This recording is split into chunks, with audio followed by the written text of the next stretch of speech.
اللہ اللہ۔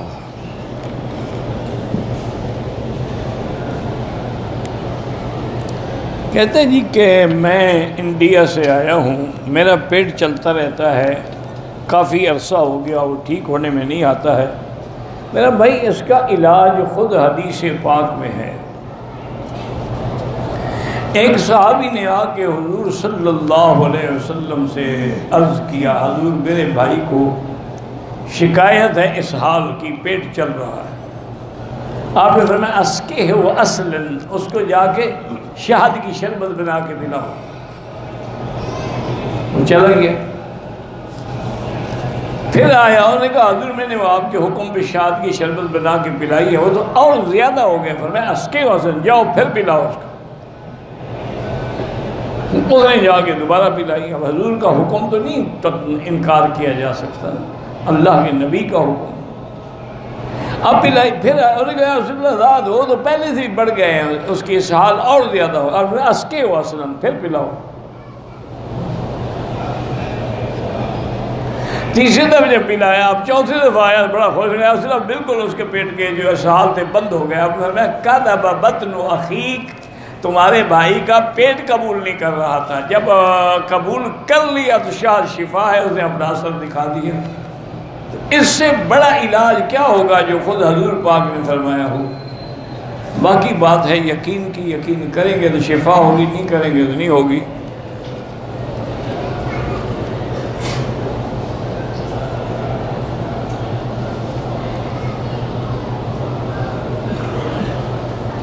کچھ خواتین مدینے سے آئیں، احرام انہوں نے نہیں باندھا، اس وجہ سے کہ انہیں اندیشہ تھا کہ ہمارے حیض کے دن قریب ہیں، تو اگر ہم نے احرام باندھ لیا، حیض آ گیا، عمرہ نہیں کر سکیں گے۔ انہوں نے گولیاں شولیاں بھی کھائیں۔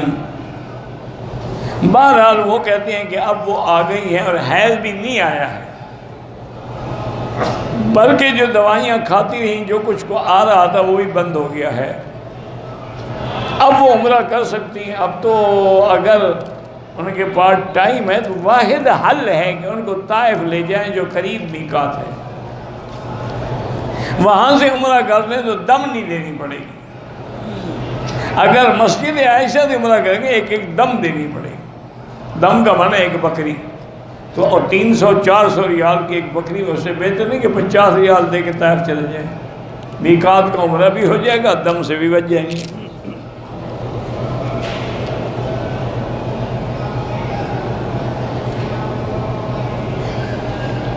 کہتے ہیں جی کہ میری والدہ کو پچھلے 18 سال سے سر کا درد ہے، ہر طرح کا علاج بھی کروایا ہے، روحانی بھی جسمانی بھی، لیکن کوئی فائدہ نہیں ہوتا ہے۔ تو میرا بھائی گزارش یہ ہے کہ سب سے بہتر علاج یہی ہے کہ جب کوئی علاج اثر نہ کرے نا تو حضور کا درود پڑھیں۔ ایک تسبیح درود شریف، درود ابراہیمی جو نماز میں پڑھتے ہو نا جی، ہر نماز کے بعد پڑھ کے پانی پہ بھی دم کرو، ہاتھوں پہ بھی دم کر کے سر پہ پھیرے اور وہی پانی پیتی رہے، تو انشاءاللہ چند دنوں میں ٹھیک ہو جائے گا۔ اگر عمرے میں طواف کے بعد 2 رکعت واجب الطواف نہیں پڑھ سکے، عصر کا وقت تھا، مغرب کے بعد پڑھ لو، بس یہ کون سا مشکل مسئلہ ہے بھائی۔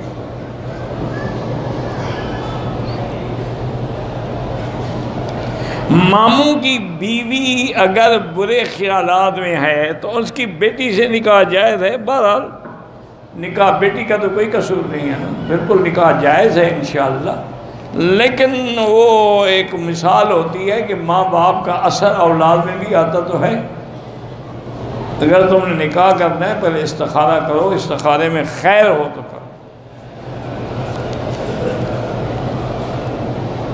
میری 2 بیویاں ہیں، ایک سے مجھے زیادہ محبت ہے اور ایک سے کم ہے۔ محبت کے بارے میں ناانصافی نہیں ہوتی، کیونکہ میرے آقا کی حدیث مبارک ہے، حضور پاک نے عرض کیا کہ یا اللہ میری 9 بیویاں ہیں، انی اعدل فیما املک، جو میرے ہاتھ میں ہے میں پورا عدل کرتا ہوں۔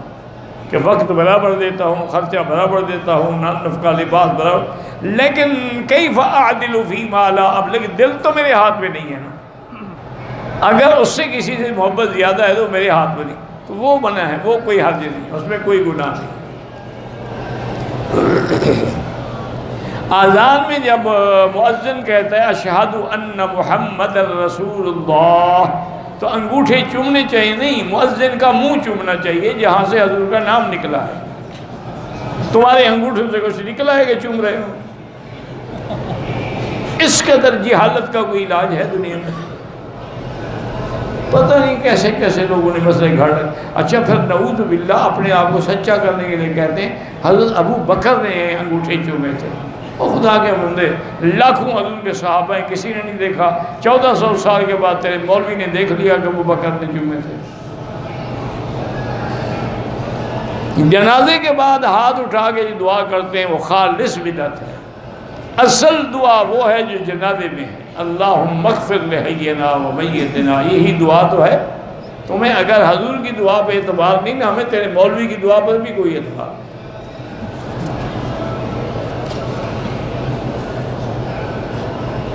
مونچھوں پر اگر مشین پھیری جائے، زیرو نہ ہو، نمبر 1 نمبر 2، یعنی کچھ نہ کچھ مونچھیں نظر آئیں، مونچھوں کو منڈانے کا حکم نہیں، کٹوانے کا حکم ہے۔ حضور نے فرمایا کس الشوارب واعف اللحا، مونچھیں کاٹو داڑھی بڑھاؤ۔ اب ہم ماشاءاللہ مونچھیں بڑھاتے ہیں، داڑھی کاٹتے ہیں تاکہ حضور کی مخالفت پوری ہو جائے، کہ حضور کے حکم کو ہر لحاظ سے ہم چھوڑ دیں۔ داڑھی کی حدود جو ہیں وہ تو واضح ہیں، لیکن سینے تک ہونی چاہیے، یعنی ایک مشت۔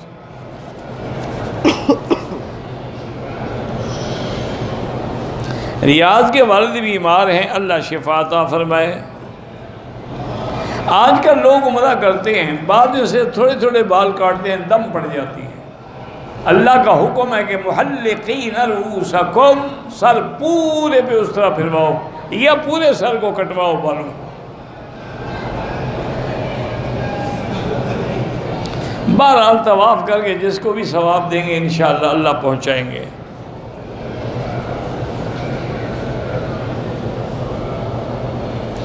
ایک آدمی نے اپنی بیوی کو طلاق دی، پھر 12 مہینے کے بعد اس سے دوبارہ نکاح کر لیا۔ طلاق 1 تھی، 2 تھی، 3 تھی۔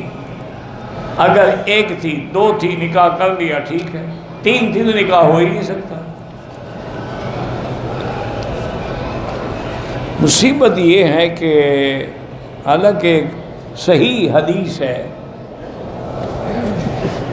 یہ کہتے ہیں نا کہ حضور کے زمانے میں تو 3 1 ہوتی تھی، حالانکہ صحیح حدیث ہے حضور صلی اللہ علیہ وسلم کی کہ ایک آدمی نے آ کے کہا کہ یا رسول اللہ، فلاں شخص نے اپنی بیوی کو ایک وقت میں بیک زبان 3 طلاقیں دی ہیں، فغضب رسول اللہ، حضور غصے میں آ گئے۔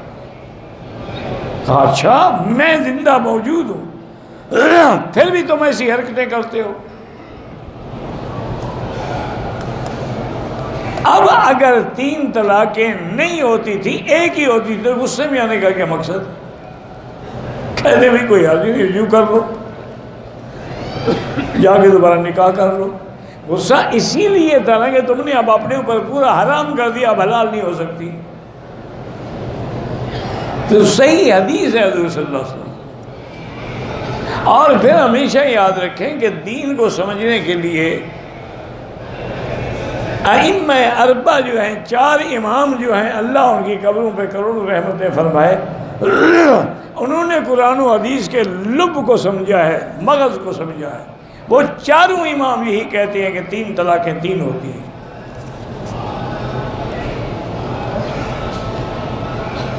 عمرہ ادا کرنے کے بعد غسل ضروری ہے، بعد میں کیا غسل ہے؟ پہلے تو سنت ہے، بعد میں کوئی غسل نہیں۔ تم نے کرنا ہے تو لاکھ دفعہ کرو۔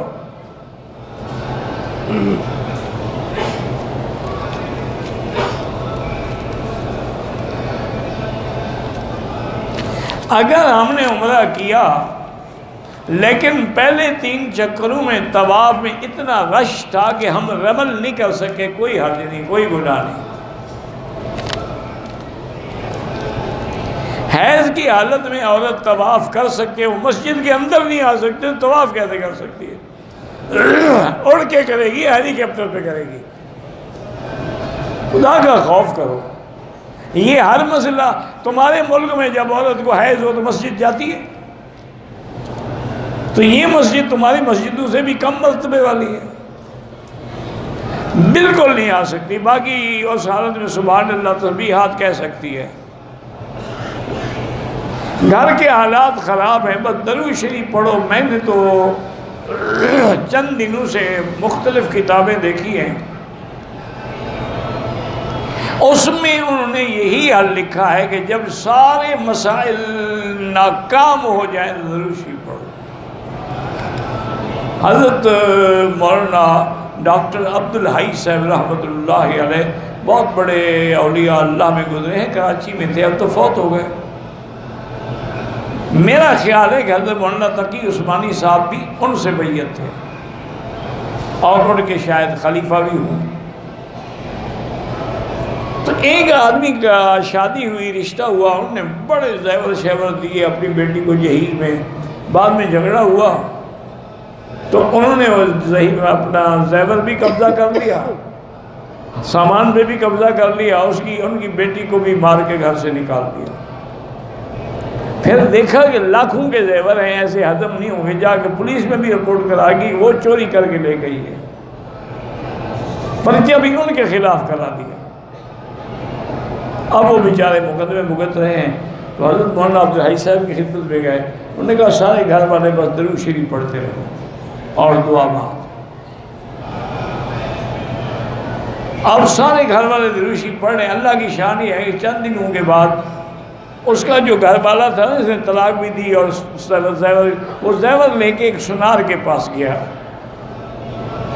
کہ جی یہ میں نے بیچنے ہیں۔ انہوں نے کہا تم نے بنوائے کہاں سے تھے؟ انہوں نے کہا جی ہم نے کراچی سے بنانے کا، رسید لے آؤ پھر ہم لیتے ہیں، بغیر رسید کے تو ہم نہیں لیتے۔ انہوں نے کہا جی رسید تو تھی لیکن اب پتہ نہیں وہ ملتی ہے یا نہیں ملتی۔ وہ سمجھ گئے، انہوں نے اپنے لڑکے کو اشارہ کیا، وہ جا کے پولیس کو لے آیا، پولیس نے پکڑا، 2 لتر لگے۔ اس نے کہا یہ تو میری بیوی کے زیور ہیں، ہم نے خود چھپائے، خود جھوٹا پرچہ کرایا۔ تو اللہ کی رحمت سے وہ سارے کے سارے زیور بھی مل گئے، مقدمہ بھی ختم ہو گیا، وہ خود بھی جیل چلے گئے۔ تو درود کی برکت سے بڑی مشکل جو ہے وہ حل ہو جاتی ہے، شرط یہ ہے یقین ہو۔ میں نے دم دینا تھا، مجھے پتہ نہیں تھا بکرا دینا ہے یا بکری دینی ہے، جو کچھ دے دیا وہ ٹھیک ہے، بکری دو یا بکرا دو، دمبا ہو یا دمبی ہو، سب جائز ہے۔ ہماری قوم بھی عجیب ہے، یعنی تحقیق کرے تو بکری میں بھی ان کو جھگڑا ہے، اور نہ کریں تو کعبۃ اللہ میں بوسے بھی دے رہے ہیں، داڑھی بھی منڈوا رہے ہیں، ماشاءاللہ۔ انا للہ و انا الیہ راجعون۔ یعنی خود سوچو، جب تم عقیدہ بھی یہ رکھتے ہو کہ حضور ہر جگہ حاضر ناظر ہیں، عالم الغیب ہیں، تو پھر داڑھی منڈا کے جاؤ گے تاکہ حضور اچھی طرح دیکھ لیں گے یہی میرا امتی ہے۔ انا للہ و انا الیہ۔ اللہ کے بندے تمہاری مرضی ہے۔ دیکھو نا، سکھ جو ہیں ان کو تو تمہارے نبی کی حدیث نہیں بھی، ان کو تو گرو نانک کی شکل بھی لی نا، وہ تو آج تک بال نہیں کٹاتے، بلکہ وہ تو بالکل بال نہیں کٹاتے، پورے بدن کے اتنی بڑی داڑیاں ہوئی۔ ایک دفعہ بڑا پرانا قصہ ہے، جدے میں ایک لطیفہ ہوا، مغرب کی نماز کھڑی ہوئی تو سامنے ایک سکھ آ رہا تھا، اس نے وہ پگڑی باندھتے ہیں نا، یہ تو تم نے سنت حضور کی چھوڑ رکھی ہے نا، تم نے تو ہیڈ پہننا ہے، یہ پی کیپ پہننی ہے، اور وہ بھی الٹی ٹیڑھی کر کے پہننی ہے تاکہ صحیح انگریز کی نسل نظر آئے۔ انہوں نے اپنی پگڑی نہیں چھوڑی، ان کے 5 کاف جو ہیں بڑے مشہور ہیں۔ تو بہرحال وہ جو دیکھا، عربی کھڑے تھے سب بنا، انہوں نے دیکھا اتنی بڑی داڑھی ہے، بال ہیں، پگڑی ہے، انہوں نے پکڑا، شیخ نماز پڑھے، وہ کہے انا سکھ، میں سکھ ہوں، ہوگا شیخ ماشاءاللہ آ گیا ہو۔ آخر کسی دوسرے آدمی نے عربی میں سمجھا یہ کافر ہے، یہ سکھ ہے، یہ شیخ نہیں ہے، اسی لیے تو غریب کہہ رہا ہے کہ انا سکھ، تو آپ کہتے ہیں انا شیخ۔ میں نے مسلسل 4 طواف کیے، اس کے بعد واجب طواف اکٹھے ادا کیے، بالکل ٹھیک ہے، کوئی فرق نہیں پڑتا، لیکن افضل یہی ہوتا ہے کہ ہر طواف کے بعد 2 رکعت پڑھ لو۔ احرام کی حالت میں ماء زمزم جو ہے ہاتھوں پہ ڈال کے سینے پہ لگایا، کچھ بال گر گئے، کچھ بھی نہیں ہوتا۔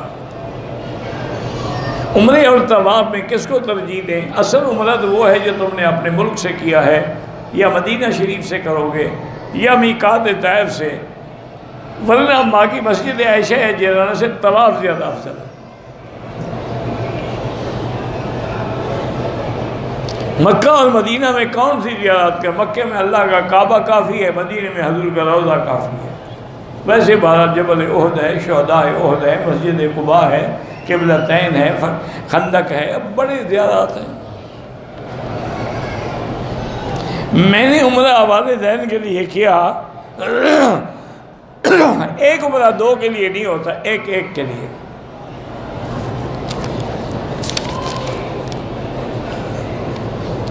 ہمارے محلے میں بریلوی مکتبہ فکری مسجد ہے، مسجد کے محراب کے بائیں طرف مسجد نبوی، دائیں طرف خانہ کعبے کی تصویر پر ٹائلوں پر بنی ہوئی ہے۔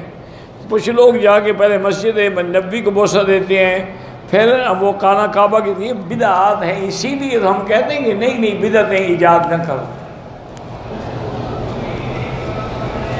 بالکل ناجائز ہے۔ مسجد حرام، پورا مکہ جو ہے مسجد حرام ہے، وہاں ہر جگہ حد لگی ہوئی ہے کہ انتہائی حرم، یہاں تک حرم ہے، باہر سے نہیں، پورا مکہ شہر حرم ہے۔ ہوٹل میں بھی جا کے 2 رکعت پڑھ سکتے ہیں طواف کی۔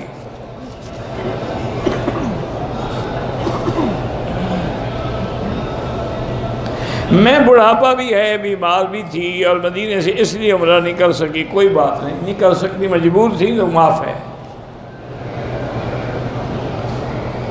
طائف جائیں گے تو واپسی پہ عمرہ کرنا ضروری ہے، وہ میقات ہے۔ مسجد عائشہ جائیں ضروری نہیں ہے عمرہ۔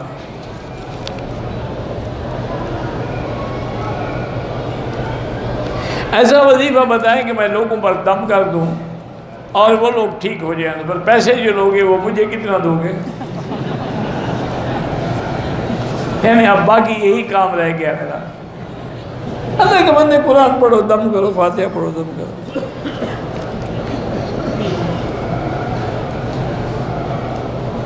ایک عورت نے میقات سے اپنے بیٹے کے لیے عمرے کی نیت کی، طواف صفا اپنے سسر، جس کے لیے طواف صفا کیا اس کو ثواب ملے گا، بیٹے کو نہیں ملے گا، بلکہ بعض علماء کے نزدیک تو تمہاری نیت اور عمل میں فرق آ گیا، ہوگا ہی نہیں، دوبارہ کرو۔ مسجد قباء میں اگر 2 رکعت پڑھیں، بالکل 2 رکعت پڑھیں، عمرے کا ثواب ملتا ہے، باقی جس کو بخشنا چاہیں ثواب بخش سکتے ہیں۔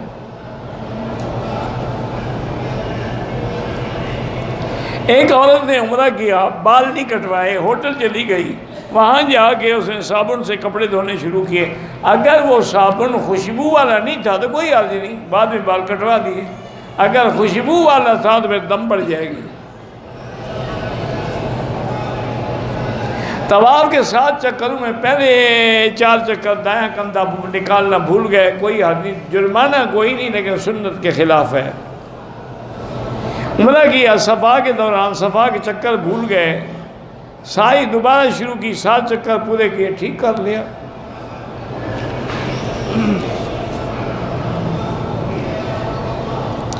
میرے بچے کا بازو ٹھیک نہیں ہو رہا، وہی ہے درود شریف پڑھ کے دم کیا کرو ہر نماز کے بعد۔ رکن یمانی کا استلام سنت ہے، حضور پاک نے خود کیا ہے۔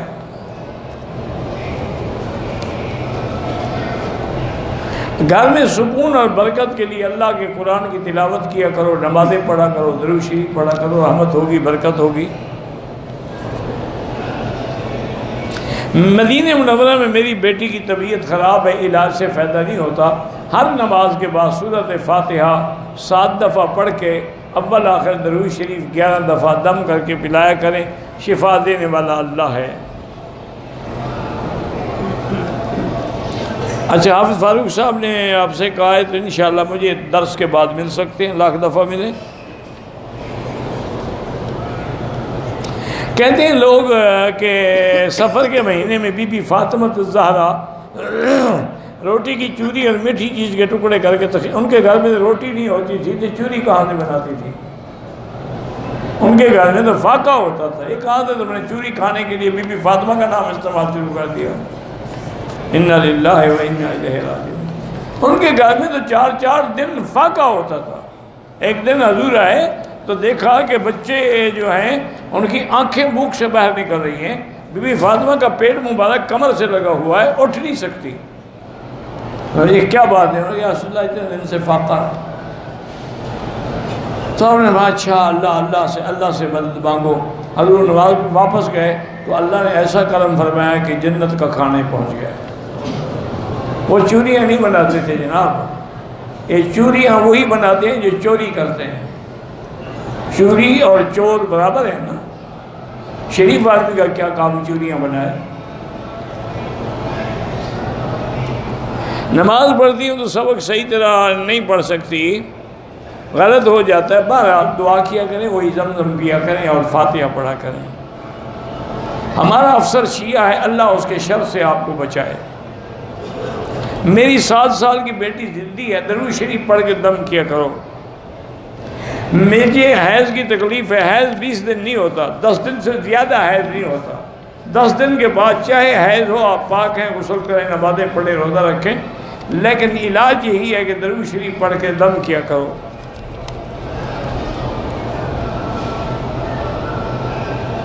میرا شوہر خرچہ نہیں دیتا، اللہ اس کو ہدایت دے، 2 رکعت نماز پڑھ کے دعا کیا کرو۔ روضے کی تصویر پر حاجی آؤ، شہنشاہ کا روضہ دیکھو، کعبہ تو دیکھ چکے ہو، کعبے کا کعبہ دیکھو۔ تو حضور یعنی کعبے کی طرف رخ کر کے نماز نہیں پڑھتے تھے، چونکہ جب خود مدینہ کعبے کا کعبہ ہے تو ادھر رخ کرنے کی کیا ضرورت تھی؟ ایسے جھوٹے ایسے اشعار بناتے ہیں جو شرک اور کفر ہیں۔ اللہ کے بندے، حضور کا کعبہ بھی یہی کعبہ ہے، حضور تو روتے ہوئے گئے اور انہوں نے کہ واللہ لو ما اخرجت، اے کعبہ اگر میری قوم مجھے نہ نکالتی میں تجھے کبھی چھوڑ کے نہ جاتا۔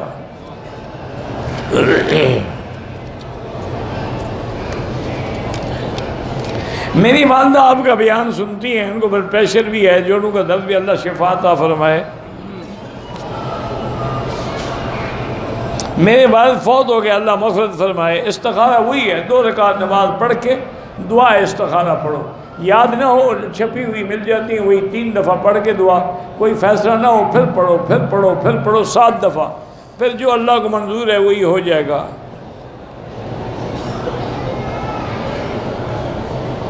پہلے لوگ جب ہم آتے تھے عمرے پہ تلبیہ پڑھتے تھے، اللہ توفیق دے، طواف کرتے پاؤں پھٹ گیا، خون جاری ہو گیا، علم نہیں ہوا، بہرحال آپ دوبارہ وہ طواف کر لیجئے گا، اس خون پر پٹی کروائیں۔ جو پیغمبر کو عالم الغیب یا حاضر ناظر سمجھے وہ کافر ہو جاتا ہے۔ جو حنفی مسلک کے لوگ ہیں، رمضان الشریف میں یہ جو رات کو قیام اللیل پڑھتے ہیں آخری حصے میں 10 رکعتیں، شریک ہو جائے، کوئی نہیں، نفلی عبادت ہے، نہ شریک ہو تو نہ ہو، کیونکہ حنفی مسلک میں تہجد کی جماعت نہیں ہوتی، نفل کی جماعت نہیں ہوتی، اپنی اپنی الگ پڑھے۔ لیکن اگر ان کے ہاں جائے تو کوئی حرج نہیں۔ اہل کتاب اور مشرک وہ ہے جو کتاب کو بھی نہیں مانتا اور خدا کو بھی نہیں مانتا۔ اہل کتاب خدا کو تو مانتے ہیں لیکن انبیاء کو نہیں مانتے۔ مغرب عصر کے بعد طواف کیا، اب 2 رکعت جو ہے مغرب کے بعد، پہلے طواف کی 2 رکعت پڑھو پھر سنت پڑھو۔ حنفی مسلک میں مغرب کی اذان سے نماز سے پہلے 2 رکعت نہ پڑھنا افضل ہے۔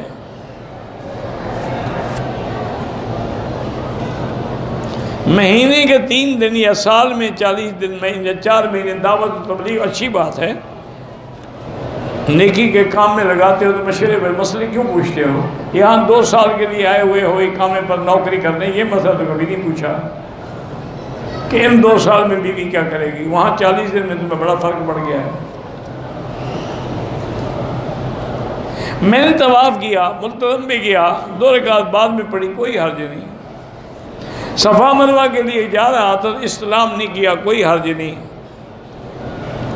میرے والد صاحب کا فوت ہو گئے، ان کے لیے صدقہ کرنا سب سے اچھا صدقہ ہے، کہیں پانی نہ ہو تو وہاں پانی کا انتظام کر دو، کنواں لگوا دو، نل لگوا دو، یا کسی مدرسے میں کوئی کمرہ بنا دو، کیا مسجد کے اندر کوئی فرش ڈلوا دو تاکہ ہمیشہ وہ جاری رہے۔ ایک تو عمرہ ہے، ایک طواف ایک آدمی کے لیے۔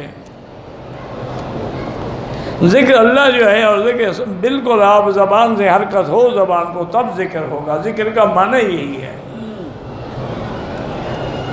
میقات یہ ہے کہ جہاں سے حضور پاک نے فرمایا کہ کوئی آدمی احرام کے بغیر نہ گزرے۔ حل کا معنی یہ ہے جو حدود حرم سے باہر ہو۔ اب جیسے آپ حد حرم سے باہر جائیں، مسجد عائشہ حل ہے، لیکن آگے جا کے جوحفہ پھر میقات ہے۔ کل 5 میقات ہیں۔ وقت رسول اللہ صلی خمسہ مواقیت۔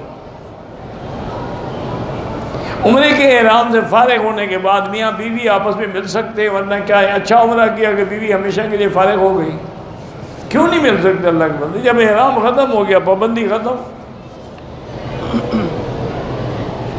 پاکستان سے روانہ ہوئے، احرام باندھے، بچی کو حیض کا شک ہوا، دوائی استعمال تھی، دوسرے دن کہنے کہ محسوس ہوتا ہے کہ حیض نہیں ہے، مسجد عائشہ احرام باندھ کے عمرہ کر لیا، پھر بہرحال آپ پاکستان سے آئے تو آپ نے احرام نہیں باندھا، دم پڑ گئی۔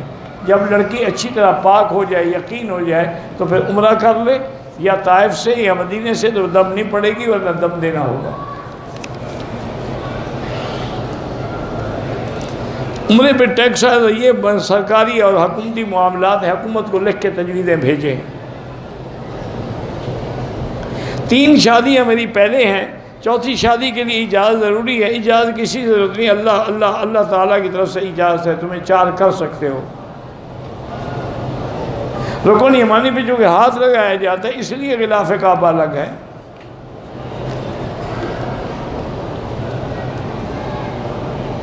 کہتے ہیں جی ایک بکری کا بچہ پیدا ہوا، بکری کے بچے کی ماں مر گئی، وہ کتی کا دودھ پیتا رہا، کوئی فرق نہیں پڑتا۔ تم کون سا حلال پی رہے ہو کہ اس نے حرام پی لیا؟ نہیں، تم جو دودھ پیتے ہو بیر کا جو آتا ہے، دودھ ہے ڈبے کا، تعلیم ہے سرکار کی، یہ کون سا حلال ہے؟ آپ قسم کھا سکتے ہیں کہ پاک ہے یہ؟ اور حقیقت کہ دودھ بھی ہے یا کیا بلا ہے؟ تو اگر اس نے پی لیا کتی کا تو کیا ہے، چھوٹی بچی تھی، وہی بچپن میں غلطی ہو گئی اس سے، جس کی ماں مر جائے وہ کیا کرے؟ پھر اسی طرح ہوتا ہے، کوئی حرج نہیں ہے، کتی کتی رہے گی، بکری بکری رہے گی۔ جیسے تم نے کتنے حرام کھائے ہیں، حاجی بھی ہو، عمرے والے بھی ہو، ماشاءاللہ۔ کافروں کو ہم کھجور اور زمزم دے سکتے ہیں۔ بڑی بہن بیمار، اللہ شفا عطا فرمائے۔ میں اور میری بیوی کو پیروں میں تکلیف ہے، اللہ شفا عطا فرمائے۔ عمرہ نہیں کر سکتے، ویل چیئر پہ کر رہے ہیں۔ میں نے جو تلاوت قرآن پاک کی ہے بھول چوک سے، معاف فرما۔ بہرحال آپ جو اشارے ثواب کر رہے ہیں وہ ٹھیک ہے۔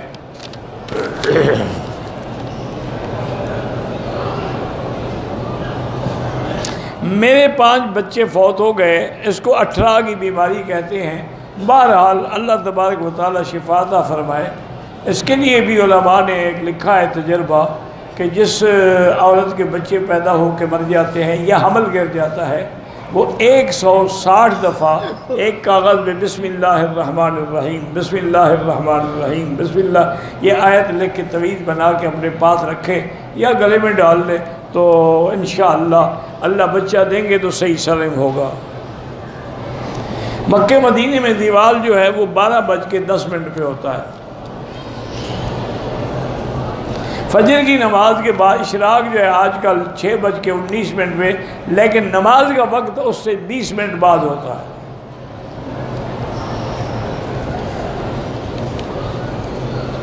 میری بہن پہ سایہ ہے تو سورۃ البقرہ جو ہے وہ ٹیلی فون میں فیڈ کر کے ہیڈ فون لگا کے سنا کرے، سب سائے شائے بھاگ جائیں گے۔ اچھا بعض اوقات یہ بھی ہوتا ہے کہ عورتوں کی لڑکیوں کی شادی نہ کرو نا، تو وہ پھر یہ سایہ شاید جن شن پھر بھی پکڑ لیتا ہے۔ اس کی شادی کر لو، جب بھوت چمٹ جائے گا نا جن بھاگ جائیں گے۔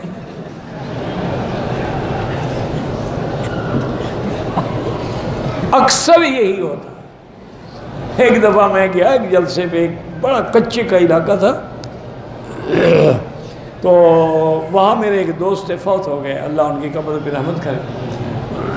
تو وہ 3 دن کے لیے جلسہ رکھتے تھے، اور مجھے بھی اور مولانا قائم الدین صاحب کو بھی اور بڑے بڑے علماء کو بولا تھا۔ میں تو خیر بچہ تھا، تو میں تو جاتا تھا سچی بات ہے شکار کھیلنے کے لیے، اس کو بھی شکار کا شوق تھا، مجھے بھی شکار کا شوق تھا۔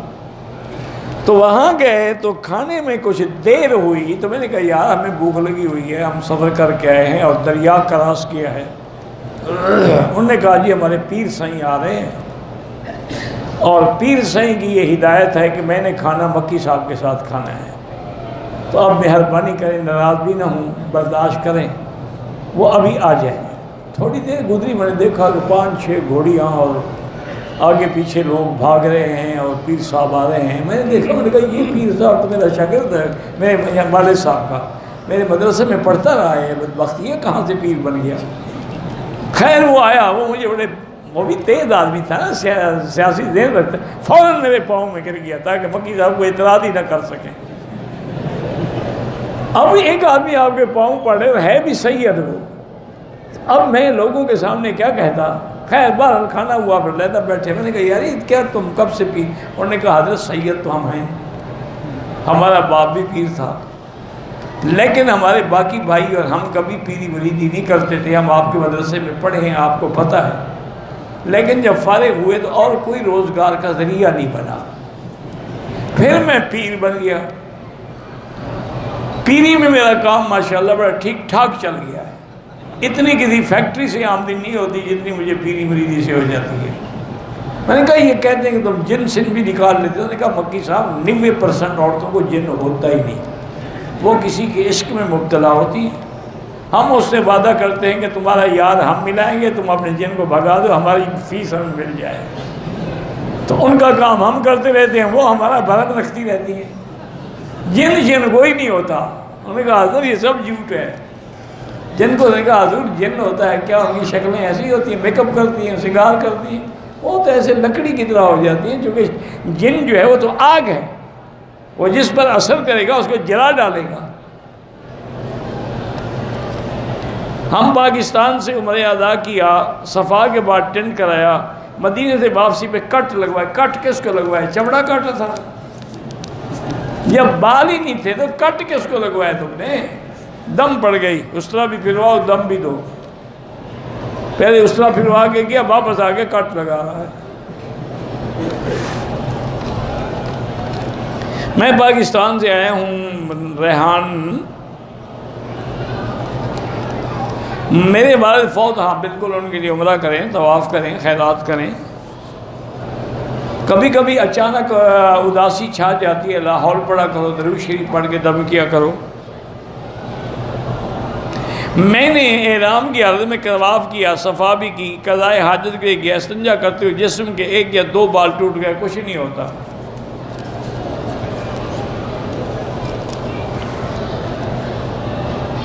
میں نے مدینہ منورہ سے زعفران خریدا، احرام کے بیلٹ میں رکھ لیا، مکہ مکرمہ سے واپسی عمرے کی نیت تھی، زعفران کو نکالنا بھول گیا، کوئی حرج نہیں، کچھ نہیں ہوتا، کوئی دم شم نہیں۔ حالت احرام میں عطر لگانا منع ہے۔ اب یہ تو نہیں کہ شیشی بیگ میں پڑی ہو، وہ بھی منع ہے۔ میرے بڑی بھائی کا ایکسیڈنٹ میں 9 ذی الحجہ کو، اللہ مغفرت فرمائے اگر فوت ہو گئے، ایک امام کے پیچھے عورت مرد سے کتنی صف تک آگے ہو، چاہے 1 صف آگے ہو، مرد حنفی مسلک میں پیچھے والے کی نماز نہیں ہوتی، یا آپ آگے اپنے کوئی سترہ رکھ لیا کریں۔ میں نے صفا کرنے کے بعد انگلی پہ نہیں لپیٹا، بلکہ مٹھی میں پکڑ کے بال کاٹ لیے، کوئی حرج نہیں، کاٹے تو ہیں نا، یہ انگلی پہ لپیٹنا ضروری تو نہیں ہے، وہ تو ایک اندازہ کرنے کے لیے علماء نے بتایا ہے کہ بھی 1 پور کے برابر بال کاٹو۔ مسجد عائشہ سے عمرہ کیا، حل کرنے سے پہلے احرام کھول دیا، سلے ہوئے کپڑے پہن لیے، اگر فوراً بعد میں حل کرایا پھر دم نہیں ہے، اگر 4-5 گھنٹے گزر گئے پھر دم ہے۔ مسجد عائشہ سے نواز عمرہ کیا، پہلے بیٹے کی پھر دادے کی نیت کر لی، دونوں کا نہیں ہوا، دونوں سے جھوٹ بول رہی ہو، کبھی نیت کس کی کرتی ہو، طواف کس کے لیے کرتی ہو؟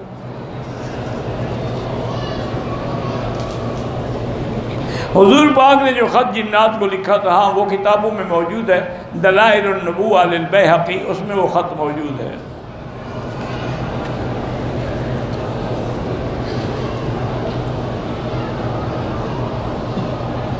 فرض نماز میں بعد پتہ نہیں کیا آخری 2 رکعتیں ہو جاتی ہیں، کیا ہو جاتی ہیں؟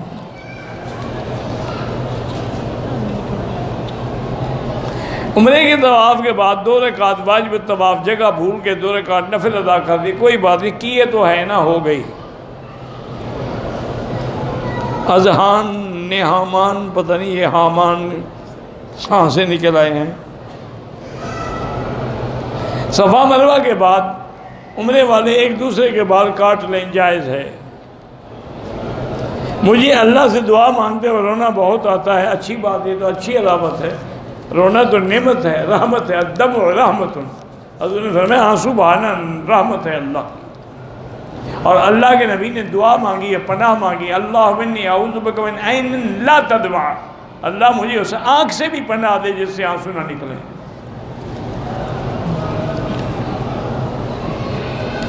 یہاں آگے عبادت اور پچھلے گناہوں کا خیال، جب توبہ کر لی، خیال کا کیا مطلب؟ خیال ہی چھوڑ دو، اللہ نے معاف کر دیا، التائب من الذنب کمن لا ذنب لہ۔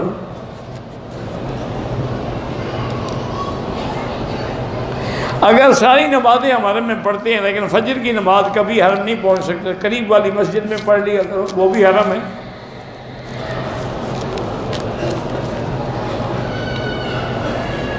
ہمیں کیسا پتہ چلے کہ ہم نے اللہ کو پا لیا؟ اللہ کے گھر آ گئے تو اللہ کو پا لیا نا، تبھی اللہ گھر آنے دیتا ہے، ورنہ اپنے گھر کو آنے دیتا ہے۔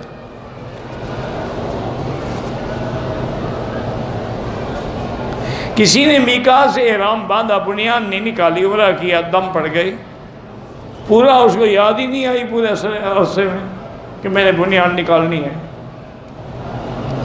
میری والدہ کو کینسر ہے، اللہ شفا عطا فرمائے، آئے گھر میں جھگڑا ہوتا ہے، درود شریف پڑھ کے دم کیا کرو۔ اجوا کھجور کی گٹھلی بھی پھینک سکتے ہیں، لیکن بعض علماء محبت سے، جیسے حضرت نانوتوی رحمۃ اللہ علیہ کے پاس جو بھی مدینہ پاک سے کھجور آتی تھی تو کھجوریں تقسیم کرتے طلباء میں، اور فرماتے بھائی کھجور آپ کھا لیں اور اس کی گٹھلیاں مجھے دے دیا کریں۔ تو کسی نے بعد میں پوچھا، انہوں نے کہا میں گٹھلیاں سکھاتا ہوں، جب یہ سوکھ جاتی ہیں تو ان کو پیس کے باریک کر کے پھر میں سرمے میں بھی ملا دیتا ہوں، دواؤں میں بھی ملا دیتا ہوں، تو اللہ شفا کر دیتے ہیں۔ آج کل تو ویسے بھی ایک تحقیق ہو گئی ہے نا کہ کھجور اور خاص طور پہ اجوا کی کھجور کی گٹھلیوں سے معجون بناتے ہیں جو دل کا علاج ہے۔ غار ثور میں جانا بالکل جائز ہے، کوئی منع نہیں، لیکن ضروری بھی نہیں۔ اگر وہاں جا کے میں نے 2 رکعت نفل پڑھی کوئی حرج نہیں، روزگار کے لیے استغفار زیادہ پڑھو۔ ہم نے دوسرا عمرہ مسجد عائشہ سے کیا، بالکل ٹھیک ہے، وہ بھی آپ کا عمرہ ہے اور ٹھیک ہے، اللہ قبول فرمائے۔ ربنا تقبل منا انک انت السمیع العلیم وتب علینا انک انت التواب الرحیم، یا حی یا قیوم یا ذا الجلال والاکرام، لا الہ الا اللہ الحلیم الکریم، سبحان رب العرش العظیم، الحمد للہ رب العالمین، لا الہ الا اللہ العظیم الحلیم، لا الہ الا اللہ رب العرش العظیم، لا الہ الا اللہ رب السماوات رب الارض رب العرش الکریم۔ اللہم انا نسألک باسمائک الحسنی وصفاتک العلی، اللہم سلمنا ولا تسلمنا، وامنحنا ولا تمتحنا، اللہم اکرمنا ولا تہنا، اللہم زدنا ولا تنقصنا، اللہم اعطنا ولا تحرمنا، آثرنا ولا تؤثر علینا، اللہم اجعلنا فی زمانک و امانک و احسانک، اللہم انصر الاسلام والمسلمین، اللہم احفظ سائر بلاد المسلمین، هذا البلد الامین، اجعل آمنا مطمئنا سخاء رخاء الى یوم الدین۔ یا اللہ بیماروں کو شفا عطا فرما، یا اللہ ہماری ظاہری باطنی روحانی جسمانی بیماریاں دور فرما، یا اللہ بے حیاؤں کو حیا عطا فرما، بے اولادوں کو اولاد صالح عطا فرما، یا اللہ جن کے گھروں میں بچیاں ہیں ان کے رشتے آسان فرما، یا اللہ پوری دنیا میں جہاں دین کی مساجد ہیں، مدارس ہیں، ادارے ہیں، سب کی حفاظت فرما، یا اللہ علماء حقہ کی حفاظت فرما، یا اللہ علماء کو ہر شیطان کے شر سے محفوظ فرما، یا اللہ مسلمان کشمیر میں ہیں، ہند میں ہیں، عرب میں ہیں، فلسطین میں ہیں، حلب میں ہیں، شام میں ہیں، عجم میں ہیں، افغان میں ہیں، ان سب کی جان مال آبرو عزت کی حفاظت فرما، یا اللہ مسلمانان کشمیر کے حالات پہ رحم فرما، یا اللہ رحم فرما، یا اللہ پاکستان کی حفاظت فرما، یہود ہنود اور قادیانیوں کے شر سے محفوظ فرما، ربنا تقبل منا انک انت السمیع العلیم وتب علینا انک انت التواب الرحیم، صلی اللہ تعالی علی خیر خلقہ سیدنا محمد وعلی آلہ وصحبہ اجمعین۔